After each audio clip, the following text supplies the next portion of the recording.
As certified Swiftie trash, I spend a frightening amount of time ranking a lot of Taylor's songs in my brain. So I figured I might as well get paid for this internal chaos, and today we shall begin that journey by ranking the opening tracks for each of her albums, from debut all the way to Midnights. Of course, I must preface this video with the fact that these are all my 100% correct opinions. Okay, enough being a jackass. This list is my own perception, at least as of writing the script. Update as of recording this script.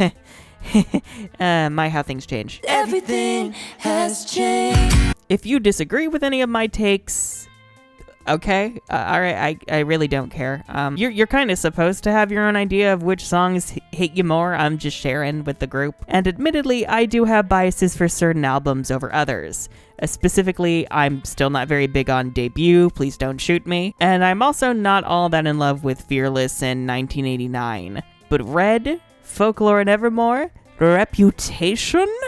They own my entire soul. This ranking will be focused not only on how I feel about each song, but also how well I feel they work at introducing you to the story, themes, concepts, and aesthetics of each album.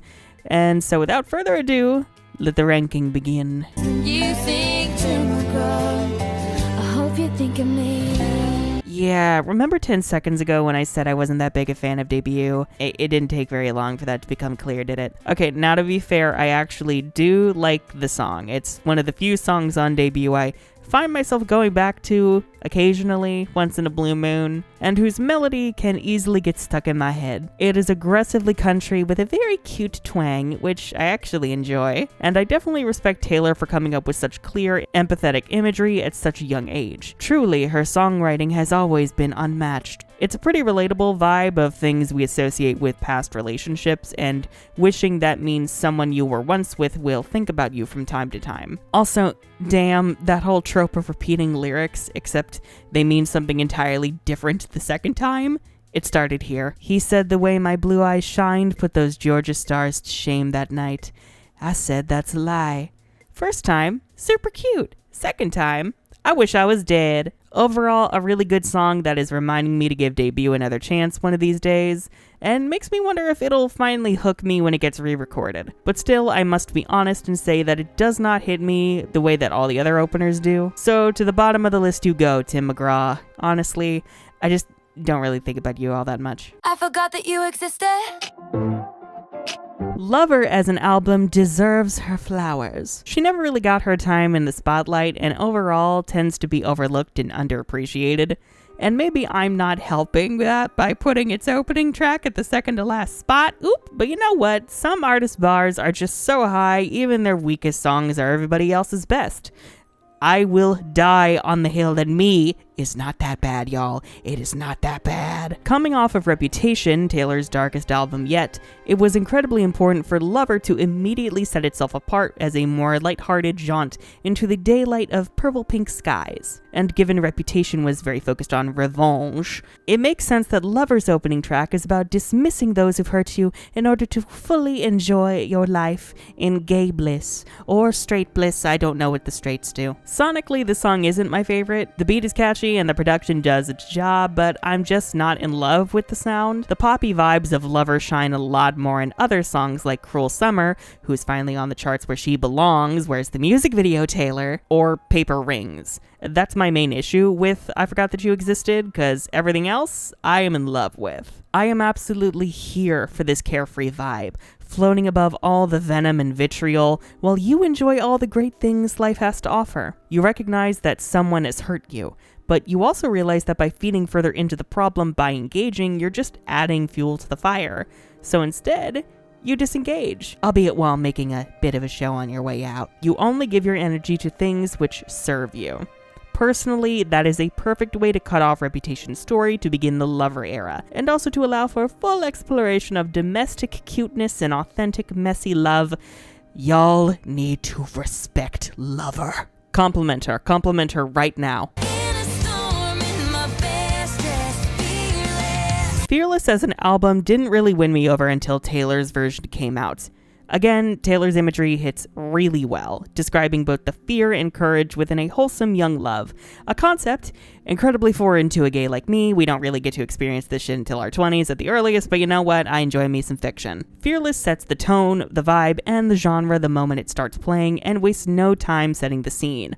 The music swells with the emotions on display as she's in a storm in her best dress, then slows in the bridge as she gets to the first kiss. It's using the music to help convey the story, something Taylor has always excelled in. After releasing Debut, Taylor took what she learned from her first album in order to refine and perfect her second and make it incredibly cohesive, which probably added to it being her commercial breakthrough. The album is impressively cohesive, signaled by its catchy emotional opener, something which it shares with Taylor's other biggest albums like 1989 and Midnights. I'm not even that big a fan of Fearless as an album, but the songs I love from it I adore, and this is absolutely one of them.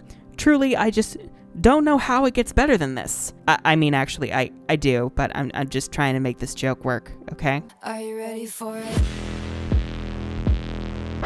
Alright, now we're getting into the really good shit. I am a Reputation stan. Real quick, I'll throw up a ranking of my favorite albums from Taylor on the screen. Future self, if you don't do this, I will fight you. Reputation usually hangs out in the top 3, and at one point even held second place before Red eviscerated my spirit. But when you talk about setting the tone, you simply must discuss Ready for it? Not only is the title perfection, creating intrigue and anticipation, especially with that goddamn ellipsis. I kinda wanted to say it like Moira yells Alexis in Schitt's Creek. Alexis! But this track also immediately differentiates Reputation from all 5 of Taylor's previous albums. It's much darker and grungier, embracing EDM, and Taylor gets to show off her wordplay in the verses. Admittedly, the wordplay is not my cup of tea, but it takes a lot of skill to get your prose to flow that well sonically while also cutting to the bone. I especially love how the choruses feel much lighter and more dreamlike than the rest of the song, hinting at the true core of the album, the love story that saved Taylor from the chaos of the world around her. And really, that's who the song is directed at. It may sound dark, but the message is quite hopeful and exciting, a deception that a lot of more casual listeners never really seem to pick up on when they dismiss Reputation as edgy and vapid. Tell me you haven't listened to the back half of the song and have never heard Call It What You Want or New Year's Day without telling me any of those things. Speak Now as an album has really grown on me over time, and the same goes for its opening track.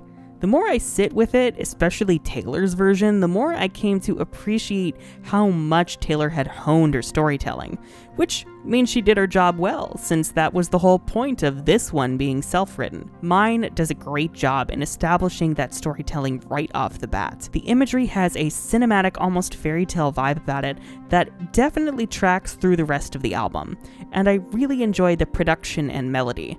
I still don't think I'm in love with it, but I've come to really enjoy mine, especially as it shows how Taylor is adjusting to adulthood. It really serves as a transitional period in terms of maturity, which makes it work as the bridge between the youthfulness of Fearless and the young adult heartbreak of Red. Out of all the opening tracks, this is the one that had the easiest time taking over my brain. After the more low-key indie folk vibes of Folklore and Evermore, Taylor returns to pop once again to prove she is that bitch. She is the queen of pop. The fact she starts on Meet Me at Midnight to tie into the build-up towards this album and tie into the title? She is a mastermind and no one should stop her. But the story at the core of this song actually works quite well in the rest of the album's reflective, somber energy. Once again, we explore how fame and celebrity fucking suck and make everything so much harder than it needs to be, especially if you're a woman. This love that Taylor found in Reputation is still her escape as the world continues to scrutinize her, especially as they expect her, like all women, to shut up, get married, settle down, and have kids already. Instead, she wants to remain in the Lavender Haze. She wants to keep the fun, passionate energy of her romance without being tied down to 1950s housewife bullshit. Or at least That might be what she wants you to think. Can you tell I wrote this script before I made my Midnights video? At least I'm pretty sure I did by the way I phrased everything. Jesus. When you really break it down, this song is a great showcase of how she doesn't want to face that the relationship that she's currently in, at least during this album, is falling the fuck apart. And she's like, please no, let me stay in the honeymoon phase. Please, please, please, I can't face reality. I also appreciate how once we get into the bridge, there's so much more anger that bleeds into the final chorus. Also, again, as a gay, I must appreciate the use of lavender here. Side note, I'm not taking any of the music videos into account for this list, but can we talk about the Lavender Haze music video though? The purple pool, the retro 70s decor and fashion, the koi fish. I'm here for all this weird shit. If you would have been the one. Yep, it's time to whore myself out for Folklore and Evermore once again. For this one, I've talked in depth about the Folklore album as a whole, including opening track The One. So I'm just gonna link it down below, or maybe I won't, I don't know. Future self is whack. But the video is there if you want to hear me scream about it for far too fucking long. But I shall summarize. The One does a great job setting the tone for this album as something totally different from anything Taylor's done before, and also establishes the speculative storytelling this album is renowned for. It is very chill and simple, focused on a love that could have been had the circumstances allowed it to flourish. Alas, it's gone, and all you can do is look back and imagine a different road you and this other person could have gone down. You could tie it into one of Taylor's past relationships, but it's more focused on a presumably fictional story that anybody can relate to. I mean, that's the case with most of her songs. She makes it designed so it's about her, but you can relate to it anyway with your own experiences, but Folklore and Evermore especially. It is deeply emotional and personal, yet also mature in the acceptance of reality. The narrator isn't angry about the fact this relationship didn't work out, and even wishes their former lover well, recognizing that their life went on in a different direction as well. And for these reasons, I am the one stan. You can fight me. That's my man. When it comes to talking about albums, I tend to group Folklore and Evermore together. Generally, I prefer Folklore overall, but I also adore Evermore's storytelling as the other side of the coin. Folklore is more somber and grounded, whereas Evermore further embraces the fictional angle of this era, and is far more whimsical and experimental. In its lyrics, theming, and production, you can't have one without the other. I mean, I guess you could, but why would you want to? And if you want to, die.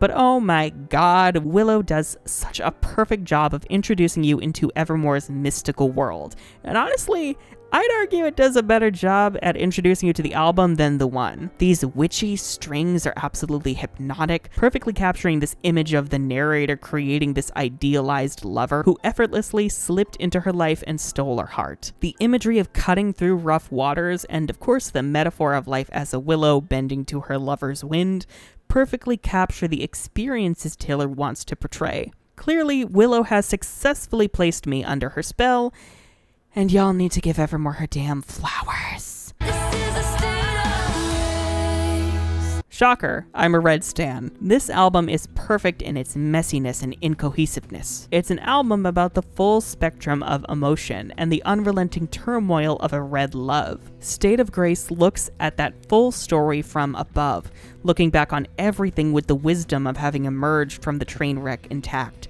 scarred, and far stronger. Sonically, Red was Taylor's first step into pop, and as such is a weird mix of country and pop, and the closest she ever really got to rock proper. State of Grace has a familiar enough production to the first three albums to not be completely alien to existing Swifties, but is also different enough in how sweeping the atmosphere is to intrigue you in what's to come. The moment you hear this, you know you're about to get something much deeper than what the first three albums had to offer. Truly, no one saw State of Grace or Red coming, and no one was ever the same. Welcome to New York. It's been waiting for you. I know I said that I wasn't a big fan of 1989, so this is probably surprising to most of y'all, but I must admit, this opener does the best job at setting up the album to follow. It just does. As Taylor's first true full-throttle pop album, the opener needs to transition you from the country eras that came before it into this new one of 1989. Welcome to New York focuses on immediately letting you know what you're in store for.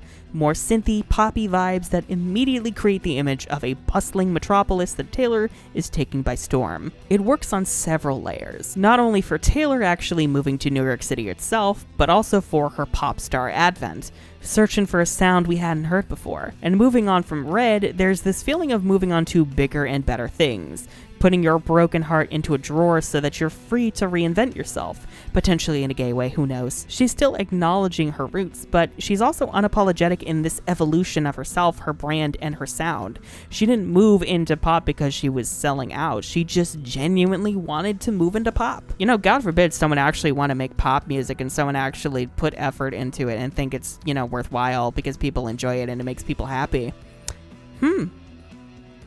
Yeah, and just in general, as a New Yorker, this is our anthem. Granted, I don't live in the city, and if you insinuate that New York as a state is just the city and nothing else, I will cut you. But I still consider this to be our state anthem. Fight me. Taylor knows her shit. Her storytelling skills always manage to shine through her songwriting, and she knows how to set the scene and get you hooked on the story of each and every album. Anyhow, if you enjoyed this video and would like to see more content like this from me, then be sure to subscribe and ring that bell for notifications because YouTube hates creators. If you'd like to support myself and the channel further, you can pledge your support over on Patreon and give a tip through the super thanks button below. You can also check out my urban fantasy novel, Distant Erebus from the Ashes, in the description below. Wherever books are sold, it has gay wizards. I am the Unicorn of War, and I will die a folklore stan. Goodbye.